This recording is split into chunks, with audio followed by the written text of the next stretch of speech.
Hello and welcome to another Game Nexus arcade video. Today we're going to be taking another look at Cyber Troopers Virtual-On, or Virtual-On Cyber Troopers, however you want to call it. This game was released in 1996 on the Sega Model 2B arcade hardware. Now this is to kind of explain this a bit more, I kind of vaguely touched on it in my first arcade video, but this is basically how the game was set up when I first played it. It was set up as you have to win 2 rounds in order to win the game. So I thought this was just the default how the arcade was set up, so I had actually played it a lot this way. So, eventually, when I really was having a hard time getting through, and I even couldn't get through some of the matches after, like going from Earth to space, I went into the menu to see if the difficulty was default, and I found out that 1 match per battle is default. So then I went ahead and I set it to that, and then that resulted in the gameplay that you saw in the arcade video. But I figure since this, which actually was my first recording, was a pretty full gameplay, except for what you'll see later, which is a mistake I didn't know with the boss. And if you win by running out of time and you had more health than the boss, you win, but you'll get a mission failed and you don't get the credits or anything. So I figured, just to show you a bit more of this game, I would show you this gameplay here, since I remember when I actually recorded this, and as you could imagine, you're seeing pretty much the condensed version of this whole thing, taking out all my losses. But if you keep a close look at that little timer in the corner, you will see that it jumps quite a bit from time to time here. And I think all in all, I think the whole gameplay session was recorded at maybe 1 hour and 20 minutes or so. And you're seeing the condensed version, which with all the losses taken out, it went down to something like 25 minutes or so. But I just figured this whole thing would be kind of nice just to give you a bit more of a view of this great arcade game. Now, I've actually seen some conflicting information. Some of the stuff I've seen says 1996, some of the stuff says 1995. So, one thing I would absolutely guess is that this game came out in Japan in late 95 and the rest of the world in 96, which is why the game would be showing 2 different years. And now one of the funny theories I kind of thought of when it came to this game, because what ended up happening is some of the battles end up getting really hard. I have this weird running theory that if I took a long time on these first 2 battles, I would not have it as hard later on. And I think the difficulty just can be a little bit adaptive in this game. And it turns out, I don't think the difficulty has anything to do with how well you do in the first couple of battles. And now if you look at the corner, we were only at maybe 3 minutes. This battle in general is always one of the ones that gives me the hardest time, especially when it was set to having to win 2 battles. So it went from 3 minutes to 26 minutes. The thing that I don't like about this particular enemy is that he has a lot of bombs and a lot of things he throws at you, and he even has that green thing he throws at you, which ends up just taking way too much of your life out. And you could be doing really well, and he could throw that at you twice, and before you know it, you're absolutely done, and there's no way to like recover from that. But yeah, no matter what I did, there were actually a few times when I'd be facing this enemy, and I actually did not get through him, and basically the only way I could really like think about getting through this game is it's like kind of an old Virtua Fighter or Tekken tactic I'd used. It doesn't do anything at all, but it helps me particularly. A lot of times what'll happen is like I'll get stuck in a character. No matter what I do, it's like you're stuck in a loop and you can't like beat them. So I'll just like not continue and then just start all over again, and sometimes that actually helps. But as I was mentioning in this video and the previous video, this works on the Sega Model 2B arcade hardware. So if you have a Sega Fighting Vipers board, you can grab the ROM board for this and be able to play Virtual on your board. But it's not like if you have a Virtua Fighter, which is Model 2A, you can't just snap a Model 2B ROM board onto it and play, because it just simply enough will not work. Because I believe the actual Model 2B board has a few extra hardware chips that the A does not. And I think the C, which was the one that ran House of the Dead, had a couple of hardware changes as well. And now, I touched on this in the previous video, but the way 2 players works on this is 2 Model 2s will be linked. Kind of like how some games supported System Link on the Sony PlayStation and Sega Saturn, where you basically would need 2 screens, 2 sets of controls, and 2 basic systems to run the game, and they have to be linked up, and then each player has their own screen and view, since, as you'd imagine, the only way you'd be able to do 2 players on one screen would be like a split screen, and of course arcade games simply didn't do that. Round 2. Get ready. Now this enemy is one of those enemies that I have to say gave me a hard time as well, because he basically has a bunch of homing missiles that he shoots at you that you have to be very careful not to get hit by, and all of the times I lost to him, I just ended up getting hit by the heat-seeking missiles a lot, basically. And as I was mentioning, this is like one of the many linked games, like, of course, this game, Virtual On. There is Planet Harriers is another one that's a linked game, that each player has their own board and screen.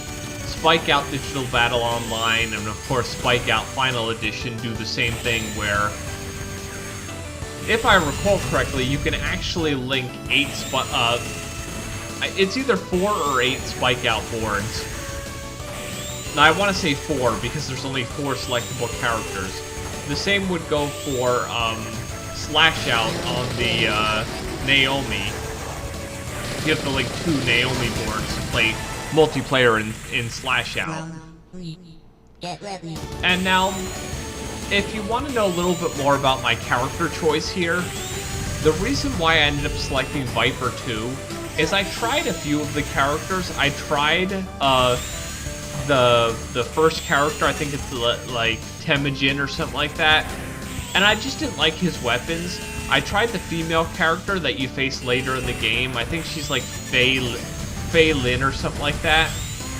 And it was another thing, I just wasn't really good with her weapons. And then some of the other characters, they had great weapons, but I thought they were just a little bit slow. So basically Viper 2 for me was kind of just like the perfect like balance of speed and strength, so it just ended up working really well for me. And another funny thing, if you've ever seen it, is there actually are what are called a versus setup in a Japanese arcade. Now, a lot of times when it comes to a versus setup in an arcade, I've seen a lot of times where an arcade operator will have like Tekken 5 or Tekken 6, or various other fighting games, where both players get to see the same thing, but then it's either like a versus city arcade cabinet, where you're basically having two arcade cabinets that are kind of like sandwiched together back to back, or sometimes even side to side, and they each have a one-player control panel. But of course, unlike something like Virtual On, that's not a true linked play. That's actually just two arcade boards being hooked up. No, that's actually just one arcade board, and you've got two video connections, and you have two different I/O boards that are linked together, but it's still just running off of one game board.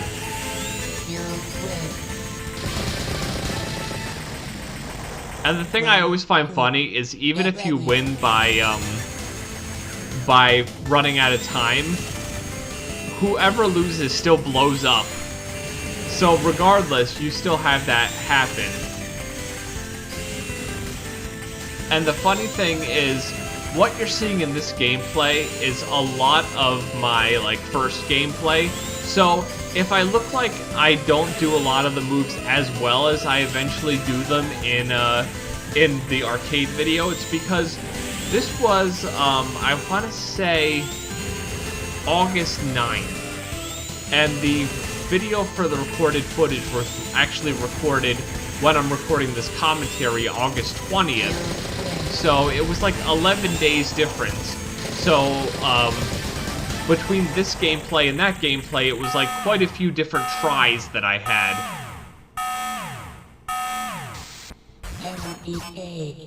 Round 1. Get ready.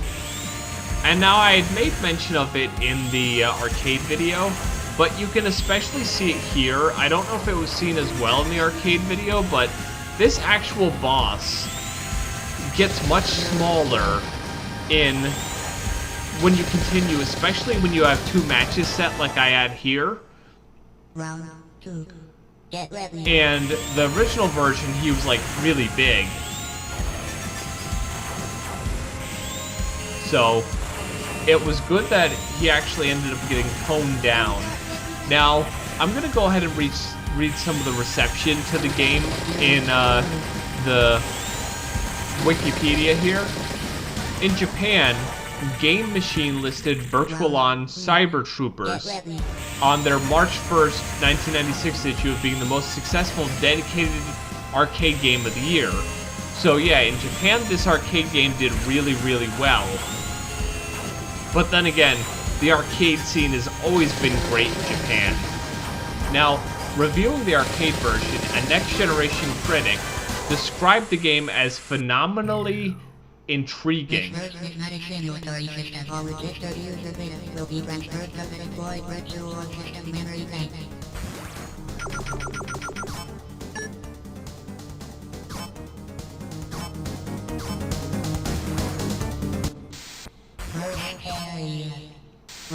And as I was saying, I just wanted you to hear the little computer voice say the stuff about transferring your data and everything. I thought that's kind of cool.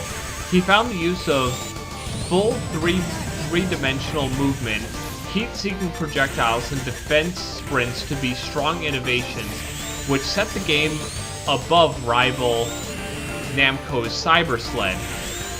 He additionally praised the 60 frames per second frame rate, quick-moving camera, and use of robots as combatants, and dynamic combat strategies, and expressed concern that US players would pass by the game due to its distinctly Japanese character designs and intriguing and initially confusing close-up combat.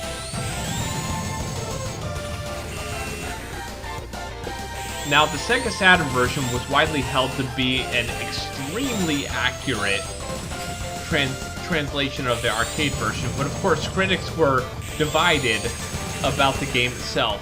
One issue with the controls, which most critics said taking adjustment to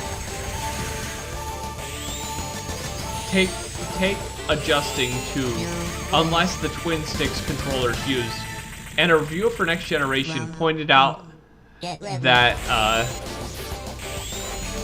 this is an expensive option, since Virtual On would, in all likeliness, be the only game that supported the peripheral, unlike most reviewers.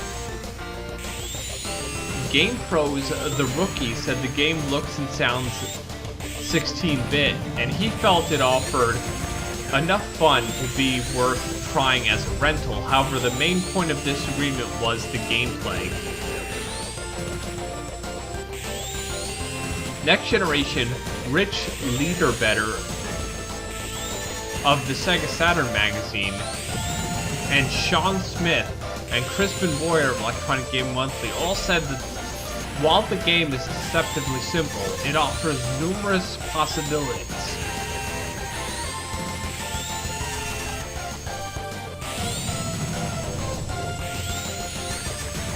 For sophisticated and cerebral tactics in the heat of combat. And then, of course, on the other side, Jeff Gerstmann of GameStop and Dan Hasu and Sushi X of Electronic Gaming Monthly all found the game shallow and mindless due to the small number of moves and the ability of homing attacks. Gertzman elaborated that while Virtual On made a good arcade game, it was ill-fit for a console release since the lack of depth prevents it from holding players' interest for more than a few minutes. Next Generation summarized, when considering Virtual On for Saturn, it's important to remember just a few things. First of all, it's a very non-traditional action/fighting game, which means it won't instantly appeal to everyone. Second, those who like this game tend to like it a lot, and for good reason. And I can honestly agree with that Virtual On is one of those games that you're either going to like it or you're going to hate it. And it's one of those games that if you really like it, you're probably going to want to pick up a pair of Twin Sticks, because the weird part about using a Sega Saturn controller when you're actually playing the console version is that they basically map the right stick to just like a bunch of buttons, and no matter how much I've ever tried to do that, I've never actually been able to really play it all that well on a controller, because it just really was made for the whole Twin Sticks layout. And now, as Wikipedia mentions about the development, the arcade and Saturn versions were both developed by Sega AM3, that of course later was changed their name to Hitmaker. Though not by the same team, the decision to convert the game to Saturn was made in response to player feedback. Producer Juno Watari described the conversion to Saturn as more difficult and frustrating than the more typical fighting games, due to, among other things, the large size of arenas and the numerous projectiles used by fighters. As an example of the difficulties the team faced, he recounted the robot Dayton fires a laser, but we really had to work our work cut out trying to figure out how we were going to represent the laser, because its radius is so big. At first there was a delay when we would try to draw it on the screen, so we had to rewrite it several times. The team used their own custom operating system to develop the conversion rather than the Sega graphics library, because the Saturn cannot handle as many polygons per second as the Model 2 hardware. The polygon backgrounds were replaced with scrolling images, just like Virtua Fighter, Fighting Vipers, Last Bronx, all of the Model 2 to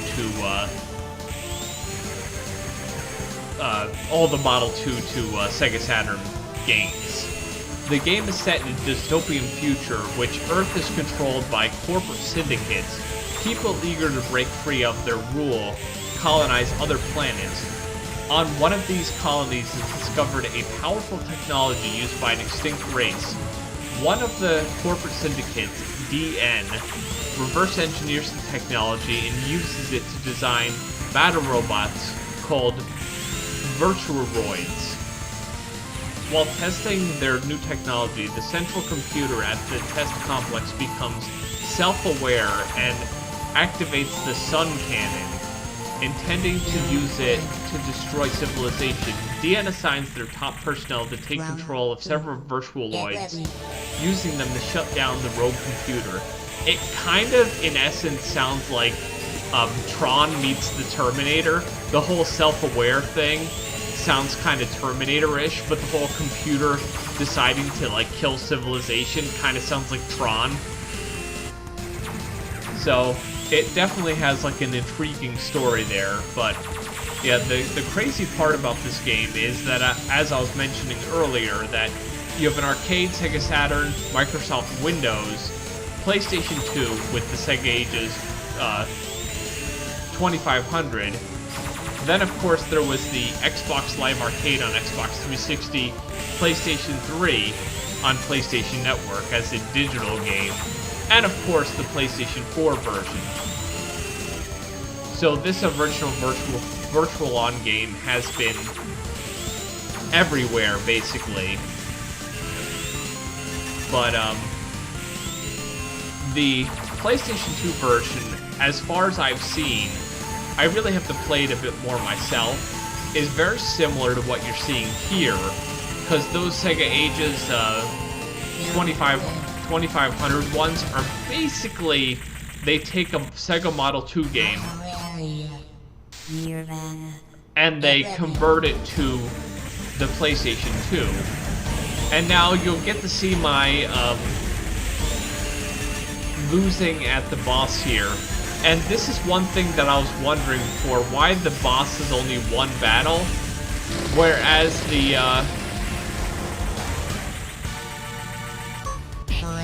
oh, I guess I ended up losing a loss to the boss there, but you can kind of see how quickly I would die to the boss at a lot of times. But as I was saying, you'll see how I didn't know how to fight this boss per se in this game, so I ended up very easily being defeated by it. But then I finally did this strategy of mine where I was really distant from the boss, and it didn't end up being able to hit me much, but unfortunately that ends up giving you a mission failed. But yeah, by all means, I definitely have to say Virtual-On is an excellent arcade game. And the funny thing is, like, right there, if you saw my missile hit the boss, when it was in its, like, gold stage with the super laser, that took a lot of damage out of it. And if I had only noticed that and, like, waited till it got into its shooting stage again, I probably could have won this match. But it was just kind of one of those, I just got to do everything I can to stay alive type deal. Like, right now, I could have been, like, pouring on my missiles and everything and winning, but unfortunately, that's just what happens. And as you can see, the boss lost, but you end up not winning, unfortunately.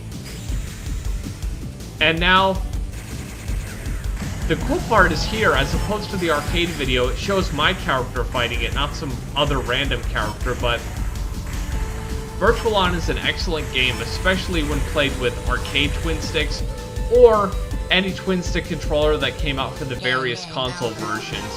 Well, this has been another Game Nexus arcade video, and I will see you later. Bye. Patented by Sega.